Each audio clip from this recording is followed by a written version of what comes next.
fungsi majlis ta'lim inilah nanti akan mengajarkan pada kita seperti apa kurikulum salat yang pernah diajarkan oleh Al-Quran dan Nabi sallallahu alaihi wasallam. Siap insyaallah? 1. Quran, saya tulis dulu. 1. Quran surah ke-65 ayat 2 sampai 3. Di ujung ayat kedua, di awal ayat ketiga. Tafsir dari ayat ini terdapat di Quran surah kedua Al-Baqarah, di ayat yang sama, ayat 2 sampai ayat 3. Yuk pelan-pelan. Lihat sini. Saya mulai dari Al-Baqarah dulu, ayat 2 sampai 3. Dzalikal kitabu la raiba fi hudan lil muttaqin. Isi Quran akan memberi petunjuk pada orang-orang takwa. Jangan pernah diragukan. Siapa orang takwa itu? Ciri orang takwa, ciri pertamanya salat. Alladzina yu'minuna bil ghaib wa yuqimunas shalah.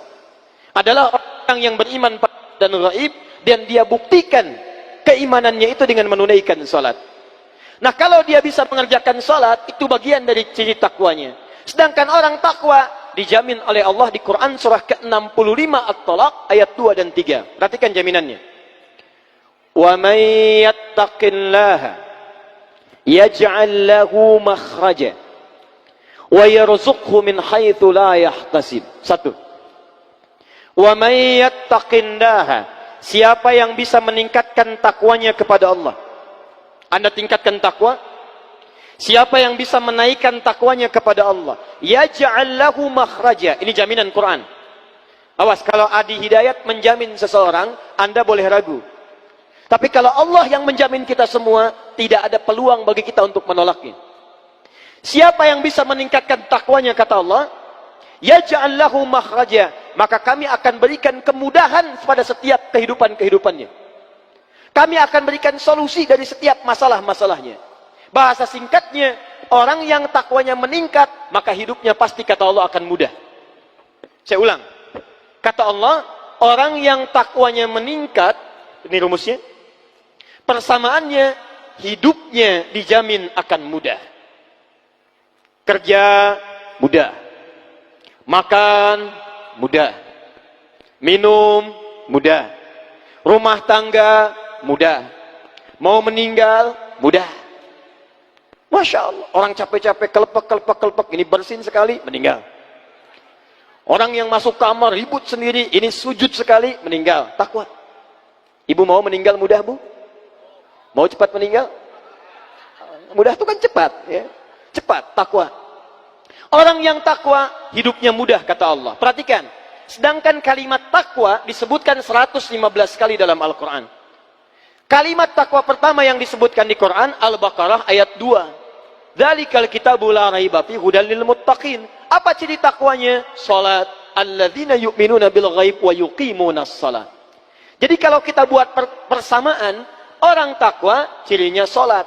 Orang takwa hidupnya mudah. Jadi ketika Allah meminta kita menunaikan salat, sebetulnya bukan ingin membebani kita menunaikan ibadah.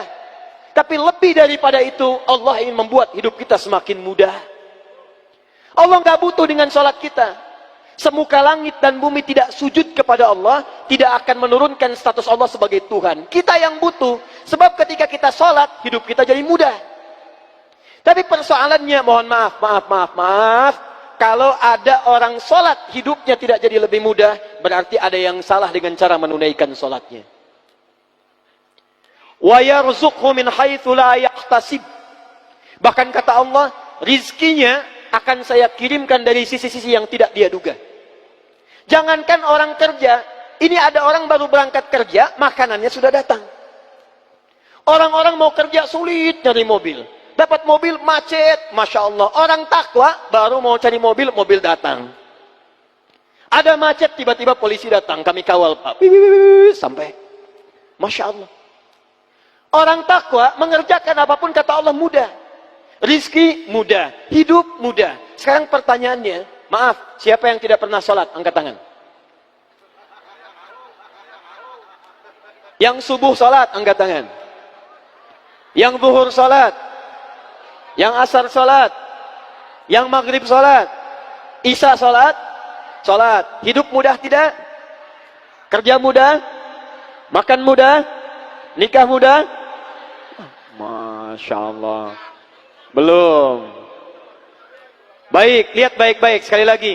Kalau mudah, alhamdulillah, ada kebenaran dalam salatnya. Tapi kalau Anda dalam salat saja, kita tunaikan kemudian tidak mendapatkan kemudahan dalam hidup, sekali lagi, ada sesuatu yang kurang tepat dalam salatnya. Tahan, tahan. Apa artinya salat? Tuh. Tiap hari salat, tapi tak hafal mana salat. Apa artinya salat? Doa. As-salatu hiya doa di kitabul fiqih. Tapi asal kata salat itu bukan doa. Salat itu dari kata wasala yasilu silatan fahuwa salatun. Salat orangnya musalli. Wasala yasilu silatan, asal kata salat itu sampai dan terhubung. Kenapa diartikan doa? Karena setiap orang berdoa sampai hajatnya kepada Allah dan terhubung dengan Allah Subhanahu wa taala. Nah, asal kata salat itu punya hubungan yang kuat. Salat punya hubungan yang sangat kuat dengan Allah Subhanahu wa taala. Saya punya hubungan yang kuat dengan Pak Bupati, misal, atau dengan Bapak Gubernur, maka hidup saya di Banten jadi lebih mudah. Pak Gubernur, abdi bade ka Labuan, oh mangga ya disayogikan foreigner, berangkat ke Labuan, mudah. Pak Gubernur, saya mau nengok ke kantor, oh silahkan, kasih akses, mudah. Jadi kalau Anda dekat dengan Gubernur, dekat dengan Bupati, hidup Anda mudah di wilayah Anda. Tapi Anda keluar dari Banten, belum tentu mudah. Keluar dari Indonesia, belum tentu mudah. Kalau dengan manusia saja dekat bisa hidupnya mudah, apalagi orang yang dekat dengan Allah Subhanahu wa taala. Allah pemilik bumi. Keluar dari Indonesia dekat dengan Allah, mudah. Ke Malaysia, mudah. Maaf, ke Amerika, mudah. Ke Afrika, mudah. Jadi jaminan pertama dalam Al-Quran, orang yang benar salatnya akan punya hubungan dekat dengan Allah Subhanahu wa taala. Maka jaminannya, yaj'al lahu makhraja wa yarzuqhu min haitsu la yahtasib. 2. Quran surah ke-13 ayat ke-28 ditafsirkan dengan Quran surah ke-20 ayat ke-14. Ala bidzikrillahi tatma'innul qulub. Yakinkan pada dirimu kalau zikirmu benar kepada Allah, maka dampaknya ke hati akan tenang. Tahan. Yakinkan pada dirimu, kalau zikirmu itu benar kepada Allah, maka dampaknya ke hati akan tenang. Bapak Ibu sekalian, ayat Quran surah ke-13 Ar-Ra'du ayat ke-28 menyampaikan orang yang zikirnya benar, itu hatinya akan cenderung tenang. Sedangkan dalam Al-Quran, di antara makna zikir itu artinya salat. Pak, Bapak pasca salat, subhanallah, subhanallah, alhamdulillah, itu zikir. Dalilnya Quran surah ke-4 ayat 103. Ibu ba'da salat berdoa, Allahumma rabbana atina fid dunya hasanah, doa, itu zikir. Dalilnya Quran surah ke-7 ayat ke-205. Wadhkur rabbaka fi nafsika tadarruan wa khifatan wa dunal jahri minal qaul. Saat kita berdoa, ya Allah, ya Allah, ya Allah, itu zikir. Baca Quran. Ba'da salat Anda baca Quran, Al-Ikhlas, Al-Falaq, An-Nas, ayat kursi, 5 ayat pertama Al-Baqarah. Itu semua zikir. Dalilnya Quran surah ke-15 ayat ke-9. Inna nahnu nazzalna dzikra wa inna lahu lahafizun. Kami turunkan Al-Quran sebagai zikir. Jadi kalau kita selesai salat, qul huwallahu ahad, qul a'udzu birabbil falaq, qul a'udzu birabbin nas, Allahu la ilaha illa huwal hayyul qayyum. Itu kita sedang berzikir pada Allah Subhanahu wa taala. Penghafal Quran berzikir. Bahkan orang yang hafal Quran, zikirnya 4 kali lipat dibandingkan dengan orang-orang biasa. Karena hafalan Quran disebutkan oleh Quran 4 kali dibandingkan dengan bacaannya saja. Quran surah 54, ayat 17, ayat 22, ayat 32, ayat ke-40. Walaqad yassarnal Qur'ana lidzikri. Kami telah mudahkan Al-Quran untuk dihafalkan. Menghafal Quran, bahasa Qurannya bukan hifzi, tapi zikri. Jadi orang yang sedang menghafal Quran sedang zikir. Bismillahirrahmanirrahim. Subhanalladzi asra bi'abdihi laylan minal masjidil haram, zikir. Alhamdulillahilladzi anzala ala 'abdihil kitab, zikir. Sampai ke An-Nas. Tapi tahukah Anda, puncak zikir itu ada pada salat. Kenapa puncak zikir disebut dengan salat? Karena salat menghimpun semua jenis zikir yang tadi disebutkan. Anda selesai salat mengucapkan Allahu Akbar, Allahu Akbar, Subhanallah, Alhamdulillah. Dalam salat bukankah Anda bacakan itu? Anda memulai salat Allahu Akbar. Mau ruku subhana rabbiyal azim wa bihamdi. Sujud subhana rabbiyal a'la. Kalimat-kalimat zikir yang biasa disebutkan muncul dalam salat. Baca Quran itu zikir. Bukankah dalam salat baca Quran? Al-Fatihah itu Quran. Setelah baca Al-Fatihah kita baca Quran. Berdoa itu zikir. Bukankah salat disebut dengan doa? Ruku doa. Duduk di antara dua sujud doa. Jadi kalau ada orang berzikir saja baca Quran bisa tenang, maka orang solat, Quran surah ke-20 ayat ke-14. Innani anallahu, la ilaha illa ana fa'budni wa aqimis salata li zikri. Kata Allah, tunaikan solat sebagai zikir kepada saya. Orang yang zikir itu hatinya tenang. Jadi kalau ada orang solat menghimpun semua jenis zikir, belum tenang hatinya, ada yang salah dalam solatnya. Jadi mohon maaf Bapak Ibu sekalian, baca Quran saja, kalau benar bacanya kata Allah, itu hatinya tenang. Ibu kalau nggak percaya silakan Bu ya. Akhir bulan sedang gelisah. Uang belanja belum datang. Belum gajian. Gelisah. Kata Quran gampang. Tidak usah mengeluh. Jangan bikin status. Ini gaji belum turun, nulis di Facebook. Belum gajian. Tungguin komennya. Buang-buang waktu. Kata Allah, kalau hati ingin tenang, ada 5 amalan di antaranya tadi. Baca Quran, buka mushaf, ambil wudhu, baca Quran. Saat Anda baca Quran, seketika ketenangan diberikan kepada kita. Tapi ada yang hebat. Ada satu amalan yang menghimpun semua jenis zikir. Quran dihimpun, zikir bacaan kalimat thayyibah dihimpun, hafalan Quran dihimpun. Apa itu? Salat. Jadi kalau bapak dan ibu sehari minimal 5 kali sholat, tapi tidak memberikan ketenangan pada jiwa kita, itu ada yang salah dalam sholatnya. Ada yang tidak tepat dalam penunaiannya. Hati-hati, hati-hati. Nanti kita akan bahas satu-satu caranya. 3. Saya agak pelan-pelan ya. Awas, awas. Kadang-kadang ketenangan itu penting. Dan nanti ada pembahasan khusus. Kadang-kadang orang yang punya harta, itu dibandingkan dengan yang mendapatkan ketenangan jauh nilainya. Kadang-kadang ketenangan lebih penting dibandingkan harta yang dipegang. Saya tanya ibu deh, Bu, ibu pilih mana? Kaya tapi gelisah atau miskin tapi tenang? Sudah, nggak ada pilihan ketiga, nggak usah maksa. Kaya tapi gelisah atau miskin tapi tenang? Tuh. Ayo ya orang-orang pilihan ketiga. Sudah pindah 3. Sakit tapi tenang atau sehat tapi gelisah? Oh, ya. Anggar we katilu milih. Sudah 3. Saya percepat saja lah. Agak cepat karena ini masih mukadimah nih, kita belum mulai. Belum mulai kita, saya belum serius ini. Sampai jam berapa Pak? Amin. Ayo mah nggak tabu 2, saya mah jam 12 pulang. Sudah 3. Saya cek dulu. Tadi kalau orang sholatnya benar, 1 apa? Hidupnya mudah. 2 apa? Hatinya tenang. 3. Orang yang sholatnya benar, itu dijamin oleh Al-Quran, doanya akan cepat dikabulkan oleh Allah Subhanahu wa ta'ala. Sudah, tidak cukup dengan amin. Lihat dulu. Ibu, anaknya mau sekolah, berdoa. Ada yang mau menikah, berdoa. Ada yang cari kerja, berdoa. Awas, awas. Kalau Anda tiap hari menunaikan sholat, tapi doanya telat terjawab, maka ada yang harus dicek dalam sholatnya.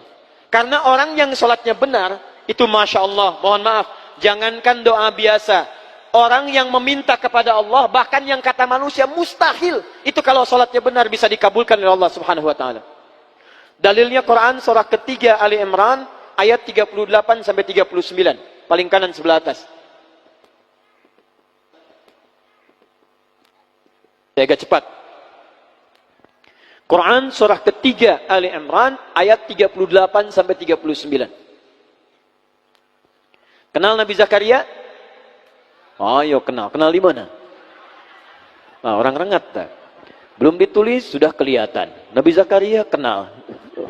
Masya Allah. Baik, sudah. Nabi Zakaria, Nabiullah, dekat dengan Allah, orangnya soleh, berumah tangga, menikah sampai sepuh, mohon maaf ibu, istrinya divonis monofos, bahkan mandul. Menurut medis dan klinis, itu mustahil punya keturunan. Tapi apa yang dilakukan Nabi Zakaria? Melihat Sayyidah Maryam alaihissalam banyak beribadah di mihrab dekat dengan Allah, lantas beliau berinisiatif untuk sholat di mihrab itu. Perhatikan, sholat. Dalam sholatnya memohon kepada Allah. Di mihrab sholat, minta kepada Allah. Nanti kita akan lihat. Apa yang terjadi? Kita baca ayatnya. Hunalika da'a Zakaria Rabbah. Di mihrab itulah Nabi Zakaria berdoa kepada Allah Rabbnya. Qala Rabbi habli min ladunka dzurriyyatan thayyibah. Ia memohon, ya Allah, mereka mengatakan manusia saya tidak akan mungkin punya keturunan.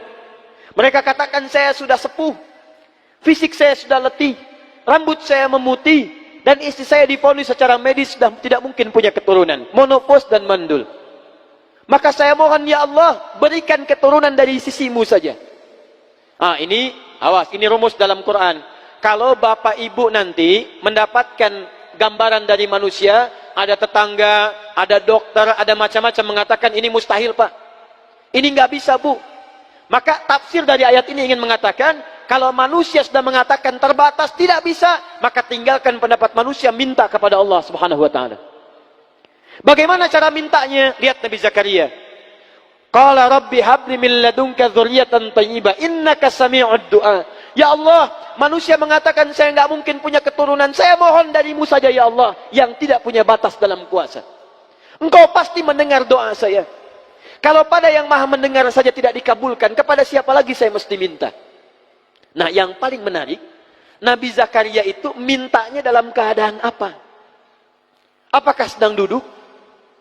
Apakah sedang makan? Apakah sedang tiduran?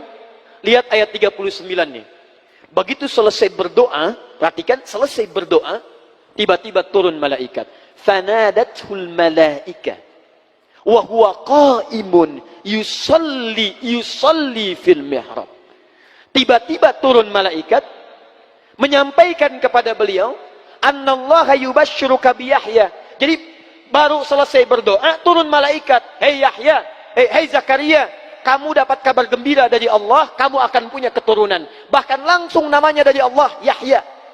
Dari kata Al-Hayyu, artinya hidup. Yang mustahil kata manusia, lahir dari rahim seorang perempuan yang monopos dan mandul bayi yang hidup. Kata Allah, bagi saya nggak ada yang mustahil. Jadi hidup. Kapan dia berdoanya? Wa huwa qa'imun yusalli fil mihrab. Ternyata beliau berdoanya masih berdiri dalam sholatnya. Nabi Zakaria sholat bu. Berdoa kepada Allah. Sholatnya belum tuntas. Perhatikan dahsyatnya. Sholatnya belum selesai, doanya sudah dikabulkan. Belum selesai sholatnya. Kata Quran, qa'imun yusalli. Beliau masih berdiri dalam sholatnya. Sholatnya belum tuntas. Minta kepada Allah dalam sholat. Sholatnya belum salam, belum selesai. Baru selesai berdoa, langsung dikabulkan. Ini orang sekarang, sholat sudah tuntas. Dalam sholat minta, Rabbik firli, warhamni, wajburni, sampai minta ke-7 sampai 8 permintaan. Sujud minta lagi, berdiri minta lagi, ruku minta lagi. Bahkan setelah sholat pun masih minta. Ya Allah, mohon berikan saya rizki. Tadi yang dalam sholat apa? Yang tadi warzukni. Warzuk itu berikan saya rizki. Selesai sholat masih minta juga, tapi belum terkabulkan juga. Nabi Zakaria minta berdoa dalam sholat. Sholat belum selesai, dikabulkan. Ada orang sekarang minta, maaf, sudah selesai sholat, belum dikabulkan juga. Apa yang salah dalam sholatnya? Itu yang nanti kita akan lihat. Awas, hati-hati. Nanti saya tunjukkan beberapa dalil, bahkan dalam hadis, bila seseorang benar dalam menunaikan sholatnya, bahkan Masya Allah, hal yang menurut manusia mustahil pun, itu bisa terkabulkan di sisi Allah Subhanahu Wa Taala. Makanya Bapak Ibu silahkan cek. Nabi Muhammad SAW dalam sholatnya, beliau meminta berdoa kepada Allah. Para ulama-ulama kita yang soleh, bahkan maaf Bu ya, Pak, ada ulama mau berjihad, sholat pertama kali dilakukan. Ada yang mau nulis kitab, itu sholat dulu. Sholat. Begitu sholat dikerjakan, semuanya mudah. Jadi kalau orang sholatnya benar, orang sholatnya bagus, kita kembalikan ke awal. maka doa-doanya akan cepat dikabulkan oleh Allah Subhanahu wa taala. 4. Gak cepat. Orang yang sholatnya benar, maka akan dijamin langsung oleh Al-Quran. Hati-hati. Saya ulang. Orang yang sholatnya benar akan mendapatkan jaminan langsung dalam Al-Quran. Jaminan kebahagiaan dan kesuksesan dalam seluruh aktivitasnya. Awas, hati-hati.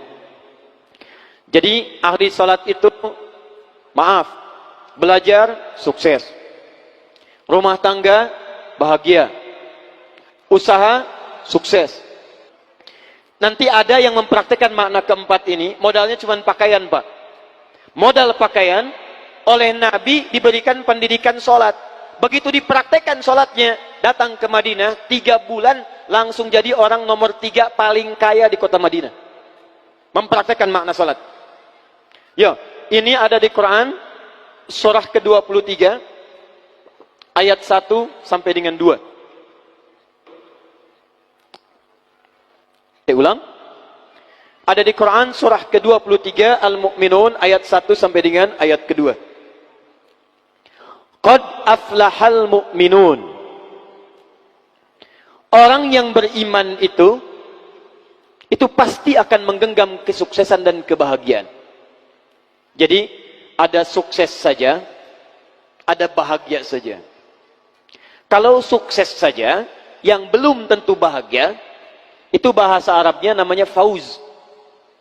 Turunannya faiz, faizin, fauzan, faizah. Kalau di sini ada yang namanya faizah, faizin, fauzan, itu artinya orang yang diharapkan sukses dalam hidupnya. Walaupun belum tentu bahagia. Ada yang kedua, bahagia saja. Walaupun belum tentu sukses. Itu farah namanya. Fariha. Orangnya disebut dengan farhan laki-laki, perempuannya disebut dengan farah. Kalau di sini ada yang namanya farhan, itu artinya orang yang diharapkan bahagia dalam hidupnya. Tapi belum tentu sukses. Ayo, tadi pilih mana? Miskin tapi bahagia, atau kaya tapi gelisah? Kaya gelisah. Nah, sukses, ada sukses saja namanya fauz, disebutkan 29 kali dalam Al-Quran turunannya. Ada bahagia saja, farah namanya. Kalau Anda gabungkan sukses dan bahagia, Ustadz saya ingin sukses bahagia, kaya tenang, sukses dunia, sukses akhirat. Gabungkan jadi satu, maka bahasa Arabnya berubah. Dari kata fauz, dari kata farah berubah menjadi kata falahun. Falah. Falahun. Nih.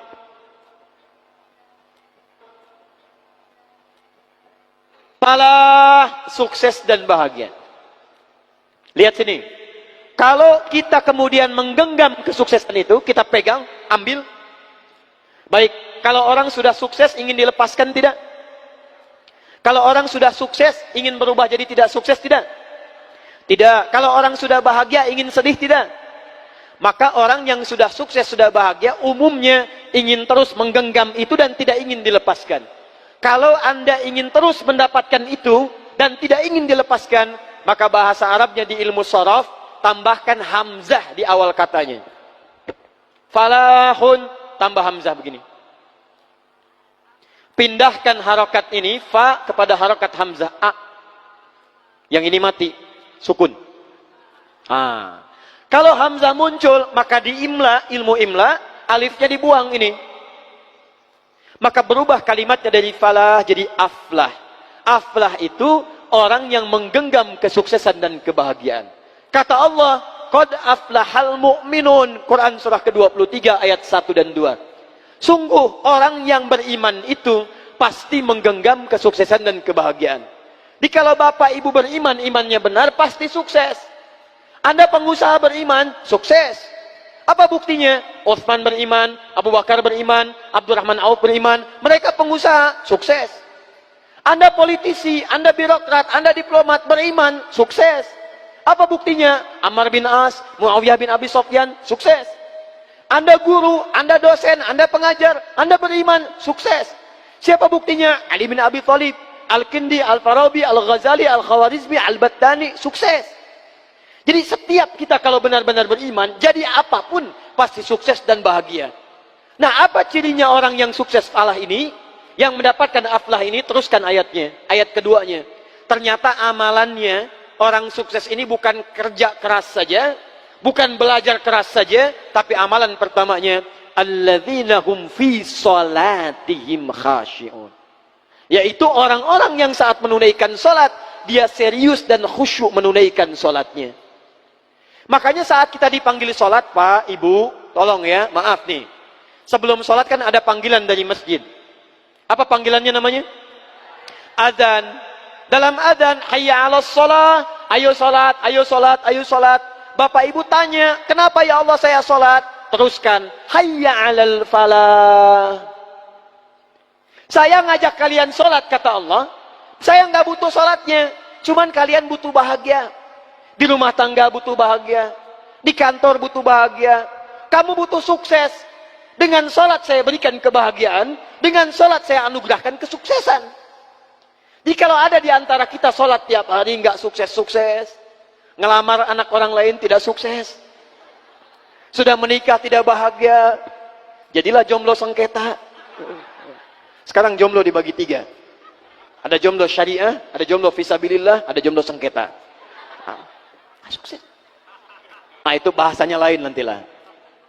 Ada yang kedua, sudah menikah tidak bahagia. Ada yang hebat di kantor jadi juara, di rumah tangga menjadi pecundang. Ada yang bahagia di rumah tangga, di kantor tidak berhasil. Kalau tidak sholat, tidak usah dipikirkan. Ini sholat, tapi tidak mendapatkan itu. Ada yang salah dalam sholatnya. 5 terakhir. Masih semangat insya Allah? 5. Orang sholat, maaf, pasti jadi orang baik. Baik. Bahasa rengatnya bager. Sudah. Saya ulangi. Orang sholat pasti jadi orang baik. Pelan-pelan. Tahan sebentar. Yuk kita lihat keterangannya dalam Al-Quran. Bapak Ibu sekalian, mari kita lihat turunan pertama Quran, surah kedua Al-Baqarah, ayat ke-45 sampai dengan 46. Ditafsirkan nanti di Quran, surah keempat An-Nisa, ayat 103.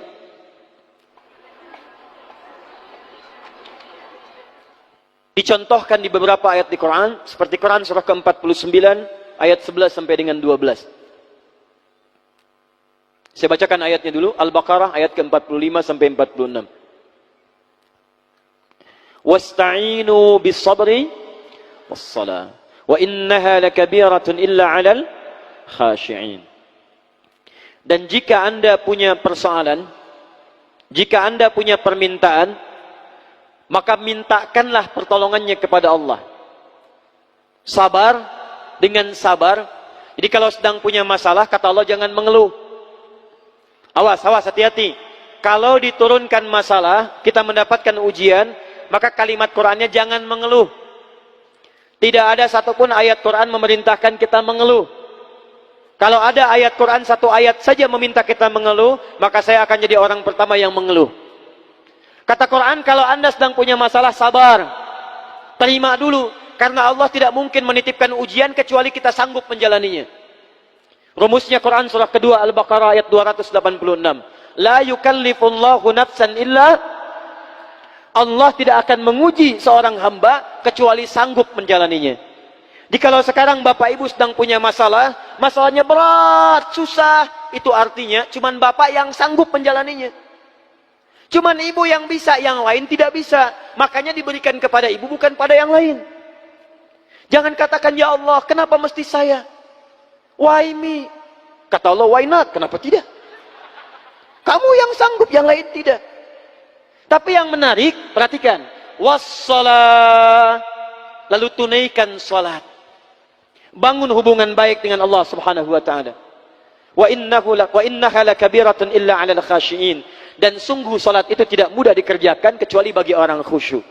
Yang paling menarik, setelah dia selesai salat, buka Quran surah keempat ayat 103. Perhatikan kalimatnya. Fa idza qadaytumus salata, maka jika orang telah selesai mengerjakan salat, apa ciri salatnya berhasil? Bukan sekedar dia menunaikan salam. Lihat sini. Assalamualaikum warahmatullah. Assalamualaikum warahmatullah. Kata Quran, tidak cukup salamnya disebut sebagai salat yang berhasil. Ciri orang yang berhasil salatnya, teruskan ayatnya. Fadhkurullaha.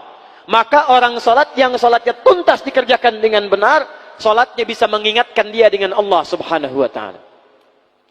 Jadi kata Quran, kalau orang benar salatnya, selesai salat dia ingat Allah. Saya ulang, selesai salat dia ingat Allah. Qiyaman, saat berdiri ingat Allah. Wa qu'udan, duduk ingat Allah. Wa ala junubikum, berbaring ingat Allah. Sedangkan kaidah mengatakan, kaidah al-qaidatu taqul, orang yang ingat Allah, alladzi yadhkurullaha fi hayati, orang-orang yang selalu ingat Allah dalam kehidupannya, itu mustahil akan menyimpang dari hukum-hukum Allah.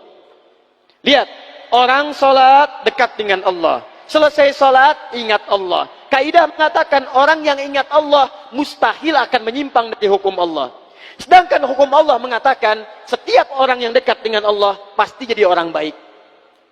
Lihat sini, orang yang dekat dengan Allah, karena Allah sifatnya baik, hukumnya baik, maka orang-orang yang ingat Allah pasti mustahil akan tidak memiliki nilai-nilai kebaikan. Makanya Quran langsung menyebutkan, orang yang ingat Allah, maka matanya hanya akan dipakai pada yang baik-baik. Orang yang ingat Allah, telinganya akan mendengar yang baik-baik. Orang yang ingat Allah, tangannya akan memegang yang baik-baik. Bagaimana cara mengingat Allah? Salat. Karena itu orang yang selesai salat mustahil berbuat maksiat. Otomatis orang yang salat itu akan selalu berperilaku baik dalam kehidupannya. Contoh nih Bu, Pak. Apa fungsi mata? Melihat tuh. Bapak Ibu punya mata, melihat. Kambing pun punya mata, kambing melihat. Sekarang apa bedanya mata orang rengat dengan mata kambing rengat? Kalau cuma melihat, kambing pun melihat. Kalau cuma melihat, elang pun melihat. Tuh lihat, elang naik sampai Gunung Karang. Naik sampai ke awan. Anak ayam kelihatan. Ayam Bapak Ibu diambil elang, dari atas kelihatan. Orang menes naik pesawat, ngelihat anak sendiri nggak kelihatan. Apa bedanya mata kita dengan mata elang? Mata elang lebih tajam dibanding mata kita. Tapi elang tidak dihisab, kita dihisab. Quran surah 17 ayat ke-36. Inna sam'a wal basara wal fuada kullu ulaika kana anhu mas'ula. Sungguh pendengaran manusia, penglihatan manusia, bahkan pikiran manusia satu saat akan dihisab oleh Allah Subhanahu wa taala. Kalau mata biasa dipakai melihat saja, tapi tidak melihat yang baik-baik, maka hisabnya akan berat bagi orang yang punya mata itu. Maka itu turun ketentuan di Quran surah ke-24. Ayat 30 untuk laki-laki, ayat 31 untuk perempuan. Perhatikan kalimat Qurannya. Qul lil mu'minina yaghuddu min absarihim. Katakan pada orang-orang yang beriman, ciri orang beriman itu salat. Orang yang salat ingat kepada Allah, maka mata orang salat yaghuddu min absarihim. Maaf, akan dipalingkan dari perbuatan maksiat. Jadi fungsi mata kita itu, mata orang salat bukan sekedar melihat, tapi melihat yang baik-baik. Kalau tidak baik, tidak akan dilihat. Buka Facebook, Masya Allah. Lihat status, yang dilihat status istri orang. Mustahil. Jadi kalau Anda benar salatnya, mustahil pandangannya dipakai untuk maksiat. Keluar dari masjid, Masya Allah, masih ada yang tertukar sandal. Kalau benar salatnya, mustahil ada yang kehilangan sandal. Di sini ada yang begitu? Tidak, alhamdulillah, tidak beda. Ya. Tangan orang sholat mustahil maksiat. Datang ke kantor, ditawari disogok, gak akan diterima. Pak, tolong Pak, tanda tangan Pak, 10 juta. Maaf, ini jari tahiyat, tidak akan pernah dipakai maksiat. Sholat. Nah Pak, 100 juta, sebentar, istikharah dulu ya. Bisa. Jadi kalau benar salatnya, pasti akan baik kehidupannya. Lisannya tidak akan dipakai mencela. Turun Quran surah 49 ayat ke-11. Ya ayyuhalladzina amanu, iman. Iman pasangannya amal soleh. Turunan amal soleh, salat. La yaskhar qaumin qaum, jangan saling mencela. Jadi kalau ada orang salat masih mencela, ada yang salah dalam salatnya. Ini belum salat sudah dicela imamnya. Siapa imamnya? Oh si fulan. Ah, bunga. Oh, Masya Allah. Ah itu. Ada orang sekarang suka mencela? Ada yang suka bertengkar? Ada. Kalau orang itu sholat, berarti ada yang salah dalam sholatnya. Ini mau sholat subuh, sibuk, ribut. Yang satu kunut, yang satu tidak. Gara-gara kunut, saling mencela. Akhirnya ujung-ujungnya nggak pada sholat. Itu yang salah.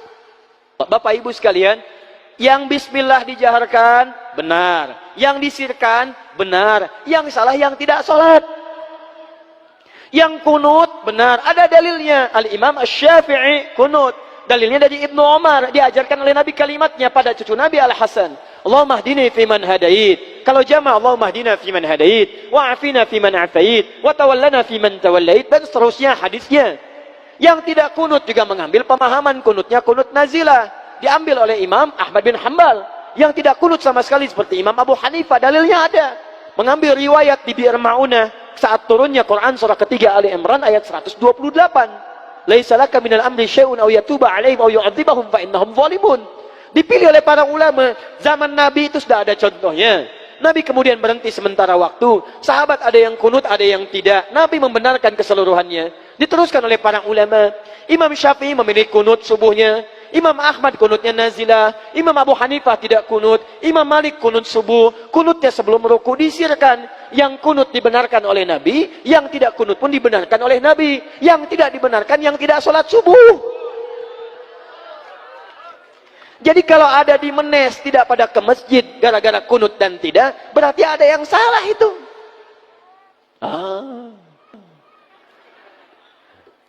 Betul? Makanya kalau orang sholat itu tidak akan lisannya dipakai mencela oleh orang lain. Tidak akan dipakai untuk maksiat kaki. Orang sholat, kaki berjalan pada yang baik-baik. Quran surah ke-25, ayat ke-63. Wa ibadur rahmanil ladzina yamshuna 'alal ardi hauna. Hamba Allah itu, yang sholat hamba Allah. Kata Allah kalau jalan, jalannya betul-betul bagus. Jalannya sopan. Kalau pakai kendaraan tertib. Nah, ini ke masjid, ke pengajian, jalan kebut-kebutan, pakai motor kebut. Polisi datang menunaikan tugas, prit, berhenti. Siapa? STNK? Ada Pak. SIM? Ada Pak. Tahu ada lampu merah? Tahu Pak. Kenapa melanggar? Saya tidak tahu, ada Bapak. Padahal sholat, ada yang salah dalam sholatnya. Jadi kalau orang sholat itu pasti jadi baik. Rukun. Kalau ada orang sholat dalam kehidupan masih bermasalah dengan tetangganya, ada yang salah dalam sholatnya. Hati-hati Bu, hati-hati. Saya tunjuk ibu karena pernah zaman Nabi, ada perempuan rajin sholat, rajin berpuasa, tapi diadukan oleh tetangganya kepada Nabi. Kata Nabi, hiya finnar. Kalau tidak tobat, dia masuk neraka. Kenapa? Karena dia rajin mencela tetangganya. Rajin salat, rajin puasa, rajin mencela. Buka hadis Muslim, nomor hadis 5611. Riwayat sahabat Abu Hurairah radhiyallahu taala anhu. Oleh Nabi disebut orang muflis, bangkrut. Atadrunal muflis, kata Nabi, tahukah kalian orang yang bangkrut itu?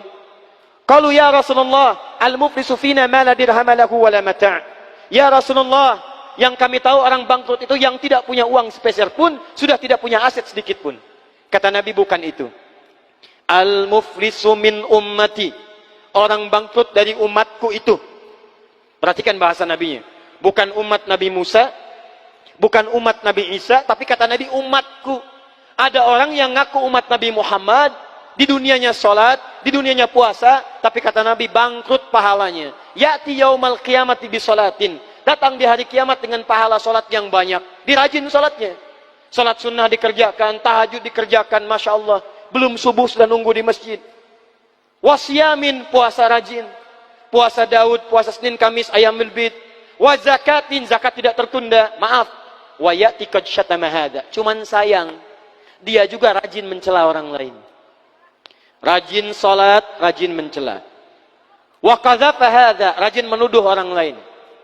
Wa akala mala hadza, rajin mengambil hak orang lain. Sekarang korupsi. Bahasa kerennya. Wa daraba hadza, senang berkelahi. Wa safaka dama hadza, ada yang menumpahkan darah dengan menyebut nama Allah. Tembak orang lain, Allahu Akbar. Bom orang lain, Allahu Akbar. Tanpa dengan kaidah yang dibenarkan. Kalau ada yang seperti itu, rajin salat, rajin mencela, lihat kalimatnya. Tu'khadhu hadza min hasanati wa hadza min hasanati. Diambil pahala salatnya, dipertemukan dengan dosa celaannya. Di kalau bahasa singkatnya, kalau ada orang salat kemudian mencela, maka pahala salatnya ditransfer kepada yang dicela itu.